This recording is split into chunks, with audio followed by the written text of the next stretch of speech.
Hello, today is Monday, June 23rd. Welcome to episode 468 of Fault Lines, the National Security Institute's podcast that gets you quickly up to speed 3 times a week on the national security and foreign policy debates shaking up America. I'm NSI Senior Fellow Morgan Vina, and I'm here today with Advisory Board Member Lester Munson and NSI Senior Fellow Jeffrey Wells.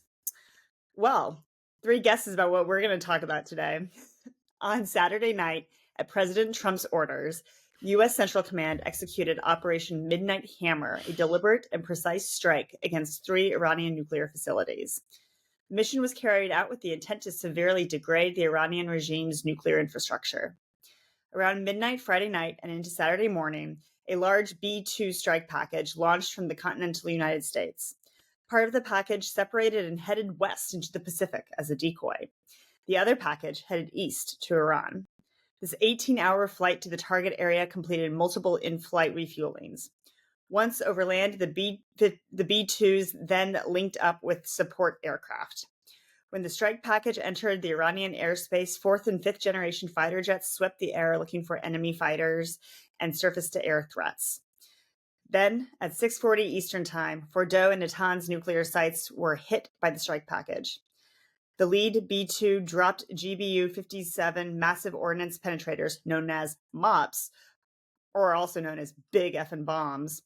A total of 14 MOPs were dropped. According to the commander of the Joint Chiefs of Staff, this was the first operational use of this weapon. These strikes were followed up by more than 200 Tomahawk missiles against Isfahan, which had been launched by a nuclear submarine.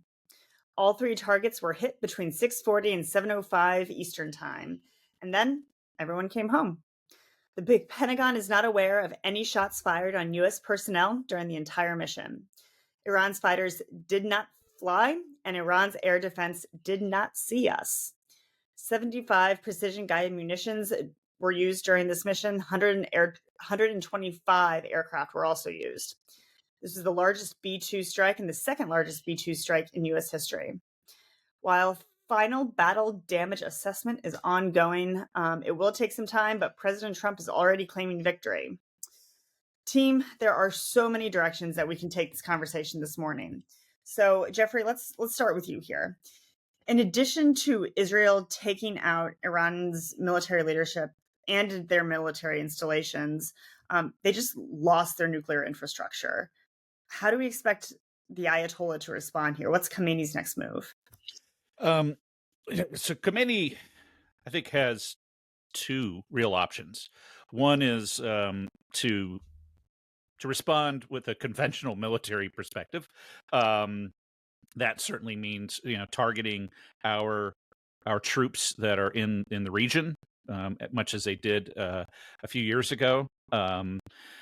The second, well, actually, probably 3.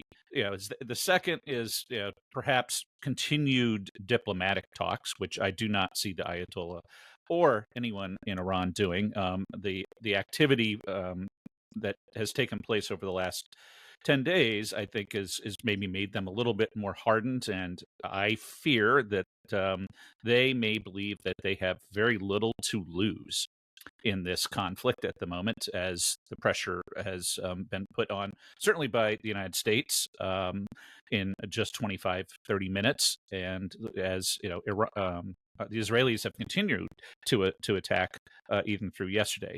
What I might, if I was the Ayatollah, I probably would take asymmetric and proxy warfare kind of to the next level.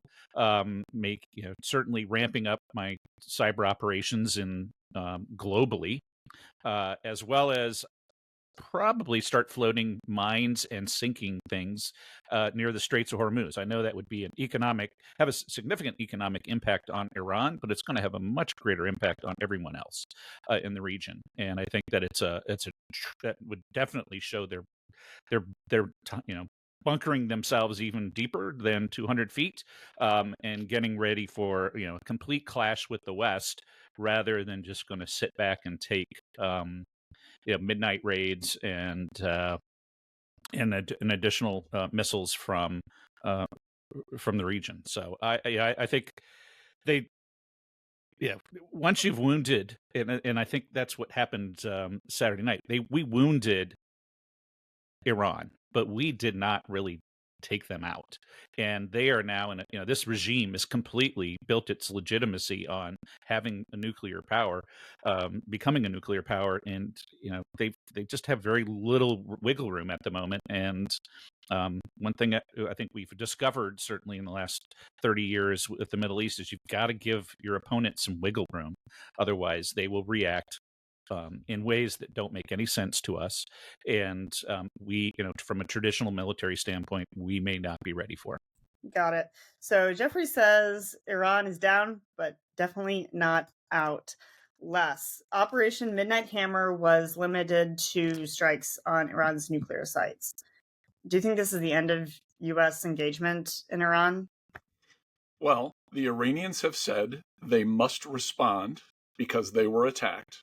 President Trump has said, if Iran responds, we will respond with greater force and they'll really regret it. So my guess is there are going to be things that happen in the future based on what happened over the weekend. In other words, I don't think this is over. I think the back and forth is going to continue. That certainly seems to be how it's lining up. I don't see that there's some kind of outside effort to resolve the fundamental dispute between Iran and the rest of the civilized world over its nuclear weapons program. So I think we're looking at a continuing engagement here. How real is it? Iran in the past has responded kind of weakly to American attacks on it. So it's possible Iran responds in a way that isn't very destructive of U.S. lives and treasure and that kind of thing. And sorry for speaking so cavalierly about such a serious topic, but I think it's going to be what is the nature of the Iranian response, not whether Iran will respond. Les, I'm going to take issue before I go over to Jeff. I'm going to take issue with one piece that you just said here, and that is that Iran does not go after the United States. And I would argue that actually under the Biden administration, when Israel would go after Iran, we actually saw Iran go after the United States instead of directly attack Israel. Oh, Morgan, if I said that Iran doesn't go after the United States, I misspoke. We've basically been in a low-level conflict with them for decades. They took our diplomats hostage in Tehran in 1979. It's been an ongoing back and forth ever since then. It's certainly picked up speed recently. They've been shooting missiles at our service people in Iraq recently. They used explosive devices against our troops during the liberation of Iraq in the early part of this century. They're bad. There's an ongoing conflict here. This, by the way, not to drag this out, but this goes to the AUMF question and the whether Congress needs to declare war or not. There's already a conflict going on. And I think it would be terrific if Congress specifically authorized the president to do these things. But I don't think what he did is unconstitutional.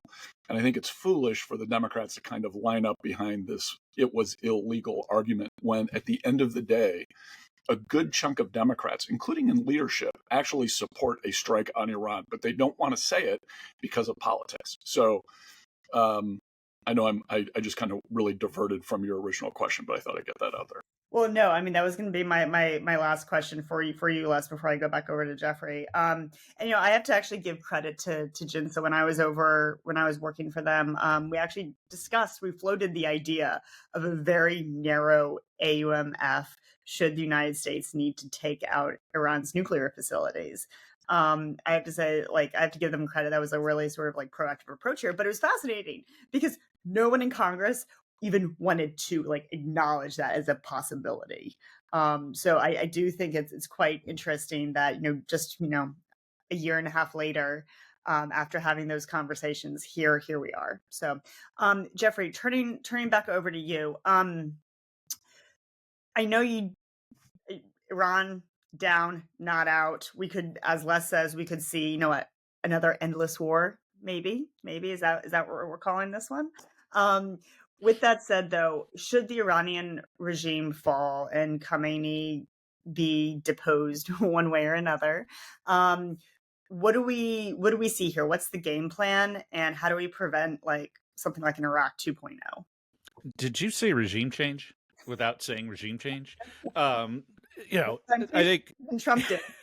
as, um, yeah, I have great concerns about regime change from inside or outside.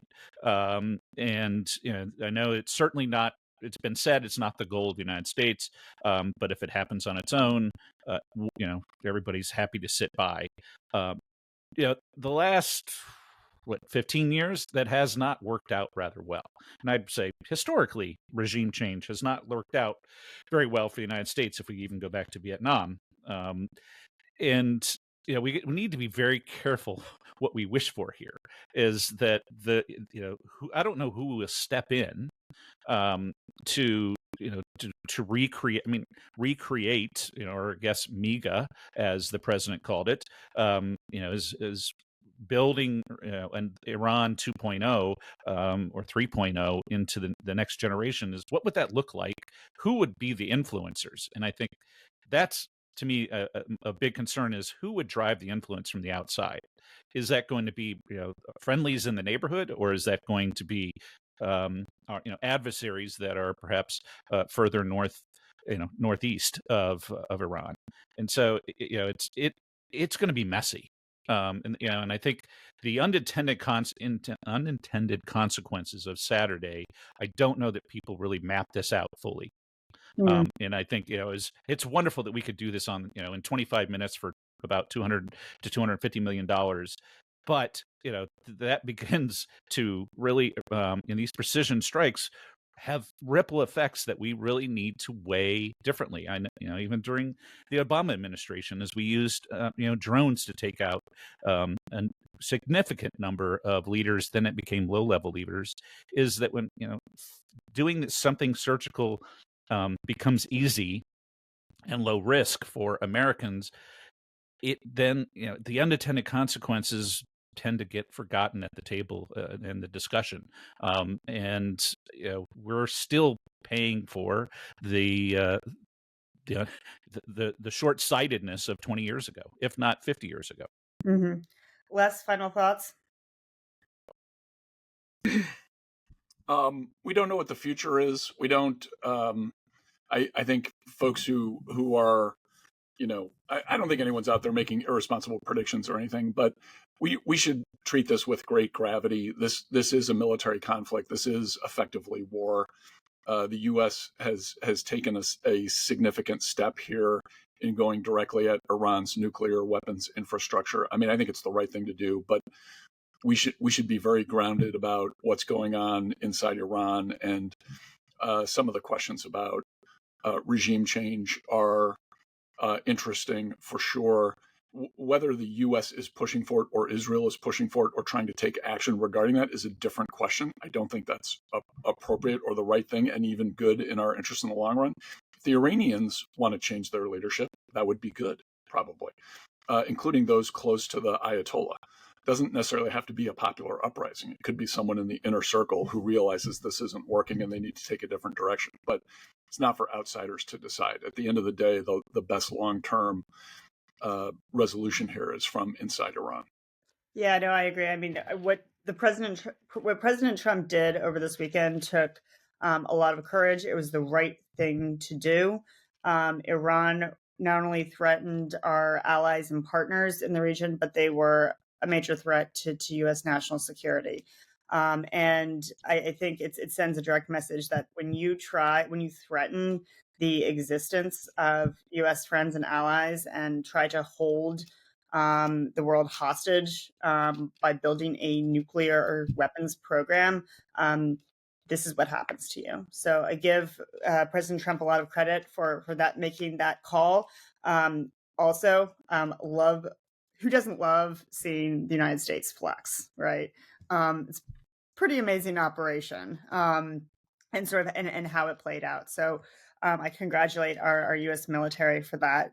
Took a lot of men and women to carry that out, and they should be applauded. Les, Jeffrey, with that said, I do agree with you in terms of like what happens next, and I think we need to be very thoughtful and calculated in what our decision making process is in terms of what is the extent of our further engagement here? What happens next? I think the battle damage assessment is going to be pretty telling. I mean, it depending on the level of destruction of Iran's nuclear program, I think that may be telling. But what happens with the regime and potential regime change, that should be for the Iranian people to decide. So, with that said, that is a wrap. Thank you to Claude Jennings, Kelly Crowley, and the NSI staff for their work in producing today's episode. Join us on Wednesday, June 25th, for another episode of Fault Lines. Fault Lines is now on YouTube, so check out a video of our smiling faces. See you on Wednesday.